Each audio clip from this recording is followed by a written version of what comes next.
महाराष्ट्रातील सह्याद्री पर्वतरांगांमध्ये अनेक वैशिष्ट्यपूर्ण किल्ले व प्रदेश आहेत. असाच एक प्रदेश म्हणजे बारा मावळ.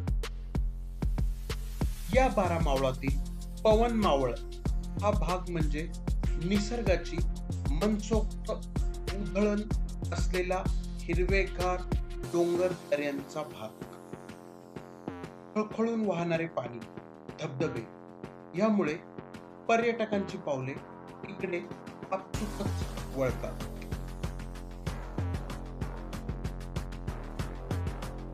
लोणावळ्याच्या दक्षिणेकडे सह्याद्रीत उगम पावणाऱ्या पवना नदीचे एक खोरे.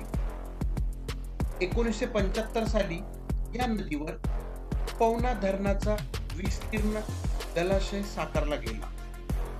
या पवन मावळात शिवकाळात लोहगड, विसापूर, तुंग व तिकोना या दुर्ग चौकडीची मोठी दहशत होती. या चौकडीतला एक आपल्या त्रिकोणी आकारामुळे सहज ओळखता येणारा किल्ला म्हणजे तिकोना किल्ला.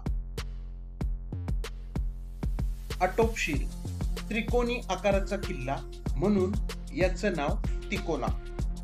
वितंडगड असं याला म्हटलं जातं. ह्या किल्ल्याची उंची समुद्र सपाटीपासून 3500 फूट इतकी आहे. किल्ल्याच्या पायथ्याशी तिकोना पेठ एक गाव वसलं आहे. राष्ट्रीय महामार्गावरून कामशेत पासून पवना नगर फाट्यापासून साधारण पवना धरणाच्या 4-5 किलोमीटर पुढे तिकोना पेठ हे गाव आहे. या गावातूनच गडावर जायला वाट आहे. तिकोनाची एक डोंगरधार उजवीकडे उतरत आलेली आपल्याला दिसते. या धारेवरून चढाईला सुरुवात करा. थोड्या वेळाच्या चढाईनंतरच आपल्याला मेट लागतं. मेट म्हणजे गडावर प्रवेशापूर्वी होणारी तपासणीची पहिली जागा किंवा गडावर झालेला हल्ला परतून लावण्याचं पहिलं ठिकाण. यानंतर गडाचा दुसरा दरवाजा लागतो. तो वेताळ दरवाजा म्हणून ओळखला जातो. तिथून पुढे चालत गेल्यावर डाव्या बाजूला मारुतीची मूर्ती कोरलेली आहे. भक्तक्षणीच ही मूर्ती आपल्याला स्तब्ध करून टाकते. याच्या जवळच श्रीरामाची गादी नावाचं एक ठिकाण ओळखलं जातं. या गडावरील राज्यकारभार चालवण्याची ही सदर होती.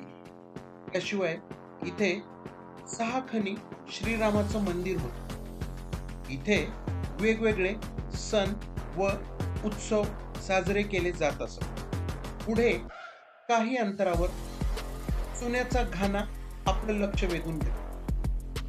इथून पुढे बालेकिल्ल्याची खडी चढाई सुरू होते.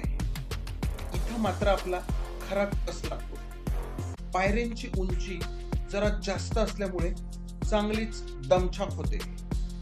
बालेकिल्ल्याच्या पहिल्या दरवाजापासून ते दुसऱ्यापर्यंतची वाट अक्षरशः उभा कातळ फोडून तयार केलेली आहे.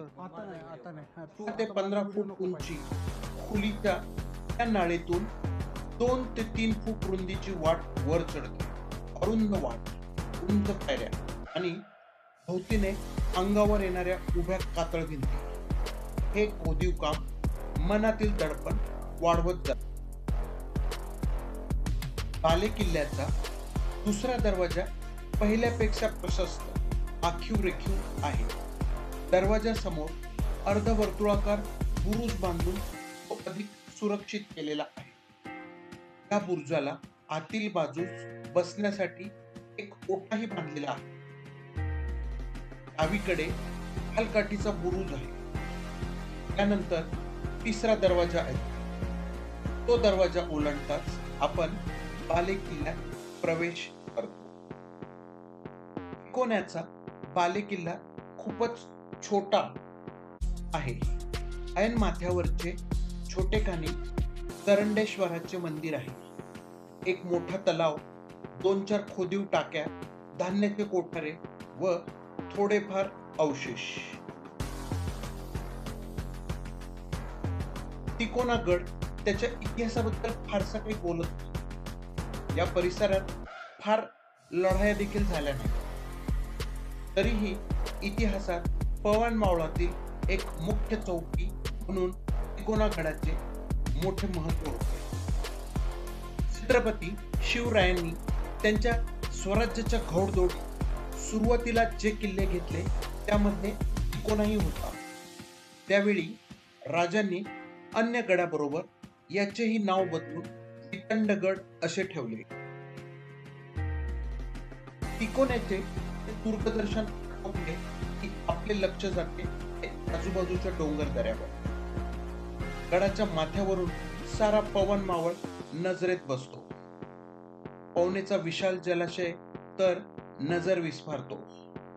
एकेकाळी या मावळावर दहशत गाजवणारे हे किल्ले जसे तुंग, लोहगड, विसापूर मानावर काढतात. यातला पवनेच्या जलाशयामधला मधोमध विसावलेला उत्तुंग तुंग किल्ला एखाद्या पुराण पुरुषाप्रमाणे भासतो.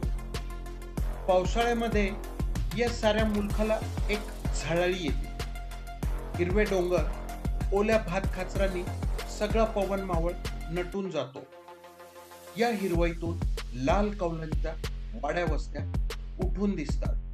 मग निसर्गाच्या या रंगपंचमीत लाल गढूळ रंग लिहून पवनेचे पात्रही धावू लागते.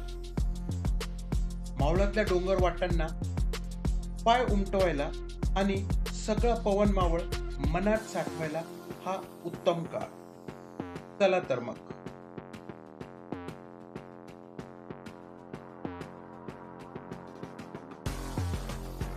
मित्रांनो, हा एपिसोड तुम्हाला कसा वाटला ते प्रतिक्रिया देऊन नक्की कळवा.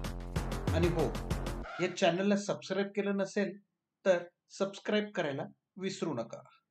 पुन्हा भेटू पुढच्या एपिसोडमध्ये. तोपर्यंत बाय बाय. Thank you.